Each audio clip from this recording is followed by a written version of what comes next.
Blessed are the poor in spirit, for theirs is the kingdom of heaven. Blessed are the meek, for they shall inherit the earth. And blessed are the peacemakers, for they shall be called the sons of God. Many people wonder how Steve and I can be such great friends when we disagree on 80% of most issues.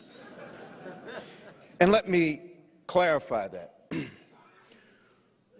We don't differ on the end goal of helping the needy and protecting our citizens and caring for our elders. We don't disagree on where we want to end up. Most times we disagree on how to get there. But we know that we want the same thing. Even when it comes to the congressional baseball game, we want the same thing. We want to win. Fortunately, we win and they don't. But the other thing is our faith unites us. Our faith allows us to put purpose first. We put purpose over politics. We put purpose over profits. Because at the end of the day, we know that we're here on earth to fulfill a purpose and make this world a better place, make this country a more perfect union.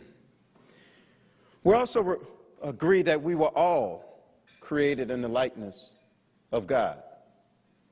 No matter what country, no matter what state, no matter what city, no matter what zip code, no matter what block.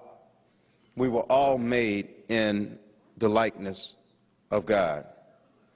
And the last thing that I know that we agree on is what the Lord requires of us. And that is to do justly, to love mercy, and to walk humbly with thy God. But our path has crossed many times, starting back in the state legislature. Steve was still a very conservative legislator, and I at the time was chairman of the Legislative Black Caucus when Katrina and Rita hit.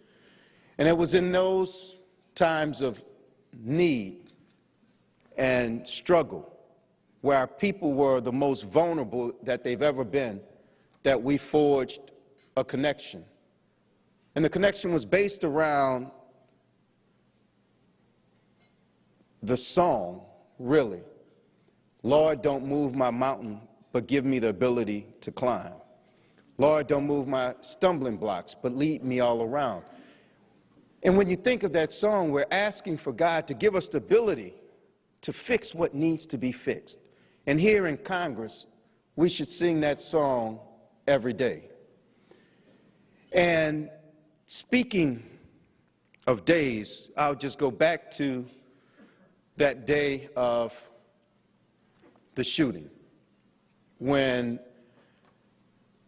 Democrats heard the news, and we were just doing our daily baseball practice. I had my 3-year-old son, little Cedric, there with me, and we got the news. They called us into the dugout. They said, hey, there was a shooting at the Congressional Republican baseball practice, and we don't know any details yet, but we do know people were injured. So we came together, and then over the phone and others, we got the news that Steve was one of the people that was hit. So our coach, Mike Dahl, called in all of our Democratic baseball team. And the first thing we did was we got on our knees and we prayed. We prayed for safety. We prayed for health. We prayed for divine intervention, and we prayed for a miracle. And it wasn't about politics. It was a reminder of how fragile life is, whether it's at the hands of a gunman or famine. Life is precious. And then I started to think, as I think back about Steve's story, of the Good Samaritan, and how the Lord not only works in mysterious ways, but will send various kinds of people to be that Good Samaritan. So in Steve's case, it was David Bailey, young African-American male, and Crystal Griner, a gay African-American female. But I'm sure at that time, none of that mattered. What mattered was protecting lives. And so as much as Steve and I ever can be together and share a podium without joking, I wanted to be serious at this prayer breakfast because that is a reminder of the mercy and the strength of our God, but more importantly, the faith that we have to have and the courage that we have to march on.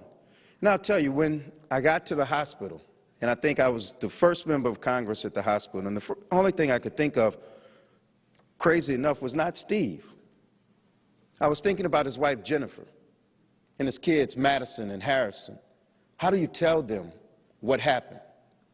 They're in New Orleans, getting ready to come up for a baseball game to watch their dad lose to me. But how do you tell them something that bad happened?